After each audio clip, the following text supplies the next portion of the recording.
तर बघा, ज्या पण वेळेस मी यांच्या बरोबर व्हिडिओ काढते ना, त्या व्हिडिओला ही काय असे कमेंट मला येतच राहतात. त्याचं मला वाईट नाही वाटत. वाईट ह्यासाठी नाही वाटत की खरोखरच हे सुंदर आहेत दिसायला. मी यांच्या नखासारखी पण नाही. पण कसं आहे ना, सुंदर दिसण्यापेक्षा सुंदर मन लय महत्वाचं असतं या. बरोबर का नाही? आणि ह्यांनी फक्त माझं मन बघून माझ्या बरोबर लग्न केलेलं आहे.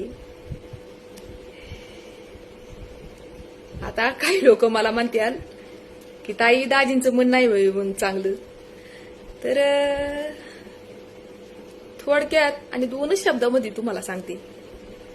तर बघा, माझ्या जाग्यावरती एखादी सुंदर पोरगी जर ह्यांना भेटली असती किंवा ती शिकलेली असती तर ह्यांच्या बरोबर बळही तिने संसार केला नसता. थोडक्यातच तुम्हाला सांगितलंय ह्यांचा स्वभाव कसा आहे ती. आणि तुम्ही जर हुशार असताल तर तुम्ही नक्की ओळखताल स्वभाव